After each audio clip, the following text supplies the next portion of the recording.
बिस्मिल्लाहिर्रहमानिर्रहीम अस्सलाम वालेकुम एवरीवन। क्या हाल है आप सब लोगों के? उम्मीद है कि जी आप लोग सब बिल्कुल खैर खैरियत से होंगे। तो जी आज मैं आप लोग के लिए बहुत ही ज़बरदस्त किस्म के बहुत ही आसानी के साथ बनने वाले मज़ेदार से winter special egg fried rice की रेसिपी को लेकर आई हूँ। बनाना बहुत ही आसान है, बहुत ही क्विक सी रेसिपी आपके साथ शेयर करूँगी। तो चलें इसको बनाना हम स्टार्ट करते हैं टाइम को वेस्ट किए बगैर।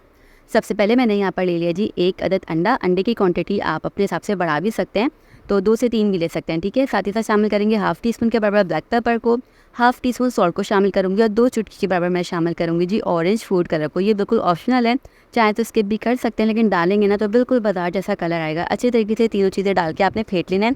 देन पैन के अंदर शामिल करेंगे बहुत थोड़ा सा ऑयल, तकरीबन 1 टेबल स्पून के बराबर। अच्छे तरीके से ऑयल को इस तरीके से आपने जी फैला लेना है। फिर जो हमने अंडा फेंट के रखा हुआ था वो इसके अंदर इस तरीके से डाल के आपने पका लेना है। सिर्फ और सिर्फ 2 से 3 मिनट तक आपने अंडे को पकाना है। ज़्यादा ओवर कुकिंग हम नहीं करेंगे कि अंडों का जो कलर है वो चेंज होने लगे, लाइक ब्राउन की तरफ या गोल्डन की तरफ नहीं जाना चाहिए। ऐसे ही जो है ना फ्रेश कलर रहना चाहिए। अब बाज़ार वाले जो आपने फ्राइड राइस खाए होंगे ना, वो लोग अंडों के अंदर लाजमी फूड कलर का इस्तेमाल करते हैं, तभी उनके अंडे जो है ना येलो येलो कलर के दिख रहे होते हैं, ठीक है। आप येलो फूड कलर भी शामिल कर सकते हैं या फिर ऑरेंज फूड कलर का भी इस्तेमाल कर सकते हैं, या ना भी डालना चाहें तो ना भी डालें, कोई टेंशन वाली बात नहीं है, ठीक है। इसको जी अब आपने क्या करना है, काम की बात नोट कर लेते हैं कि आपने ना इसको 1 से 2 मिनट इस तरीके से पका लेने के बाद ना मोटे मोटे टुकड़ों में ना इस तरीके से कट कर लेना है। बिल्कुल कचूमर नहीं बनाएंगे, वरना जो है वो आते नहीं राइस के अंदर गायब हो जाते हैं, दिखते नहीं हैं, तो अच्छे नहीं लगते। एग फ्राइड राइस जब भी आप बाजार की लेकर खाएंगे ना, एक तो उनके एग जो होंगे वो ऑरेंज कलर के या येलो कलर के होंगे, साथ ही साथ वो मोटे मोटे टुकड़ों के अंदर जो है ना टूटे हुए या कटे हुए आपको जो है ना दिखते हैं, ठीक है। तभी उसका जो है ना फ्लेवर अच्छे तरीके से आता है।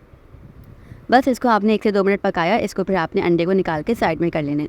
कढ़ाई के अंदर शामिल करेंगे 4 टेबलस्पून भर के ऑयल को, 1 टेबलस्पून भर के शामिल करेंगे जी चॉप्ड गार्लिक को, ठीक है। इसको थोड़ा सा आपने फ्राई करना है कुछ सेकंड्स के लिए, ठीक है। फिर शामिल करेंगे एक बड़े साइज़ का मैंने प्याज लिया था, इसको चॉप करके शामिल कर देंगे। प्याज को अब बहुत ही बारीक सा चॉप करके फाइन चॉप करके ऐड कीजिएगा। मोटे मोटे टुकड़ों में ये ना आए या ज़्यादा जो है ना फील ना हो कि इसके अंदर प्याज जली हुई या दिखे नहीं, ठीक है। इसलिए फाइनली आपने चॉप्ड अनियन का ही इस्तेमाल करना है। थोड़ा सा प्याज को फ्राई करेंगे तकरीबन 60 सेकंड्स के लिए, यानी कि 1 मिनट के लिए। फिर इसके अंदर हम चिकन ऐड कर देंगे, ठीक है। तो यहाँ पर मैंने 250 ग्राम बोनलेस चिकन ले लिया था। क्यूब्स में मैंने मोटे मोटे क्यूब्स में मैंने कट करके चिकन इसके अंदर ऐड कर दिया। आप जूलियन कटिंग में भी चिकन को कट करके ऐड कर सकते। चिकन को आपने फ्राई करना है तकरीबन 2 से 3 मिनट तक हाई फ्लेम पर, जब तक चिकन अच्छे से पिंक से वाइट कलर की तरफ ना आ जाए।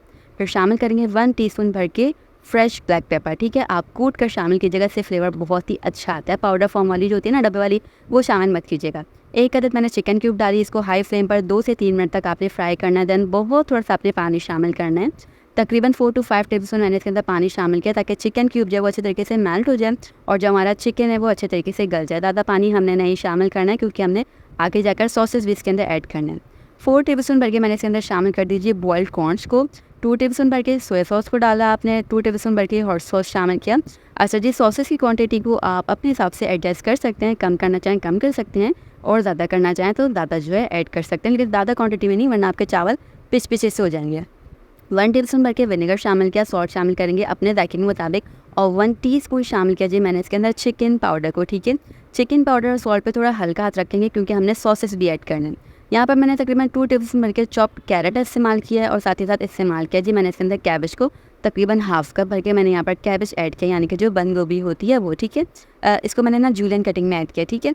इस तरीके से कट करके 2 मिनट तक आपने पकाना है इन सारी सब्जियों को डालने के बाद। इससे ज़्यादा इसकी कुकिंग हमने नहीं करनी है, क्योंकि चावलों के साथ भी इनकी कुकिंग होगी तो बिल्कुल सब्जियाँ एकदम सॉफ्ट हो जाएंगी, वो दिखेंगी नहीं। तो थोड़ा सा इस पॉइंट पे मैंने जो मसाला था वो सेपरेट कर लिया, ताकि आगे जाकर मैं लेयर्स के लिए इस्तेमाल कर सकूँ। फिर इसके अंदर फुल डन राइस की जो है ना आपने लेयर लगानी है। पहली लेयर हो गई आपके वो मसाले की, फिर लेयर आ गई आपकी फुल डन राइस की। 100% कुकड राइस आपने ऐड करने। फिर आपने थर्ड लेयर लगाई इस तरीके से अगेन मसाले की। फिर हमने थोड़ा सा स्प्रिंग अनियन डाला, जो अंडा काट के तोड़ के रखा हुआ था वो शामिल किया हमने। फिर से राइस की लेयर लगा दी, उसके ऊपर फिर से हमने वो वाला जो मसाला बचाया हुआ था वो शामिल किया, स्प्रिंग अनियन डाला और साथ ही साथ मैंने इसके अंदर शामिल कर दिया है जी जो हमारे पास कैप्सिकम होता है ग्रीन वाला वो, ठीक है, जूलियन कटिंग में। इसको हमने दम पर रखना है बहुत थोड़े से टाइम के लिए, तकरीबन 20 मिनट के लिए, एकदम लो फ्लेम पर, क्योंकि चावल ऑलमोस्ट डन है। बस हमें ये चाहिए कि जो मसाला है वो चावलों के अंदर अच्छे तरीके से आ जाए, इसलिए हमने इसको बहुत हल्के फ्लेम पर 20 मिनट के लिए दम पर रखना है। और चूल्हा फिर आपने बंद करने के बाद ना 5 मिनट के लिए जो ना आपको जो है ना ढक्कन ढक के इसको पकने दीजिएगा। स्टीम पर भी ना ये पकता है ना तो बहुत ही अच्छे तरीके से जो आपके राइस है ना वो फ्लेवरफुल बन के तैयार है, ठीक है। तो बस यहाँ पर ऊपर नीचे हमने किया मिक्सिंग की और ज़बरदस्त से एग फ्राइड राइस बन के होगा जी डन। विंटर में ना इस रेसिपी की बहुत ज़्यादा डिमांड होती है और मुझे पर्सनली भी ये रेसिपी जो है इतनी ज़्यादा अच्छी लगती है क्योंकि जो ना बहुत ही आसानी के साथ बन जाती है। बच्चे बड़े बूढ़े सभी इसको शौक से खाते हैं। बहुत ही टेस्टी सी होती है। इसको जो है ना मैंने सॉस के साथ सर्व किया था। इसकी रेसिपी सॉस की जो है इंशाल्लाह मैं शॉर्ट्स की फॉर्म में यानी कि रील्स की फॉर्म में आपके साथ जो है शेयर करूँगी। तो इस सॉस के साथ आप इसको सर्व कीजिएगा। बहुत ही लाजवाब सा इसका जो है ना फ्लेवर आता है। इतना जो है ना बैलेंस फ्लेवर होता है कि मैं आपको बता नहीं सकती। और इस सॉस को आप वैसे भी जो है स्पून से पी सकते हैं। ये बहुत मज़े का लगता है। मैं तो जो है ना चावल जल्दी से ख़त्म करने के बाद सॉस को एंड में इस तरीके से ही पीती हूँ क्योंकि मुझे बहुत मज़े का लगता है। बस यहाँ पर हमारी रेसिपी हो गई बन के डन। आप इसको ट्राई कीजिएगा, अपना फीडबैक दीजिएगा। रेसिपी अच्छी लगती है तो फ्रेंड्स और फैमिली के साथ शेयर करना आपने नहीं भूलना है और चैनल को सब्सक्राइब करना भी नहीं भूलना है। हम फिर मिलेंगे, तब तक अपना बहुत ज़्यादा ख्याल रखिएगा। खाएं पिए ऐश करें। तब तक अल्लाह हाफ़िज़।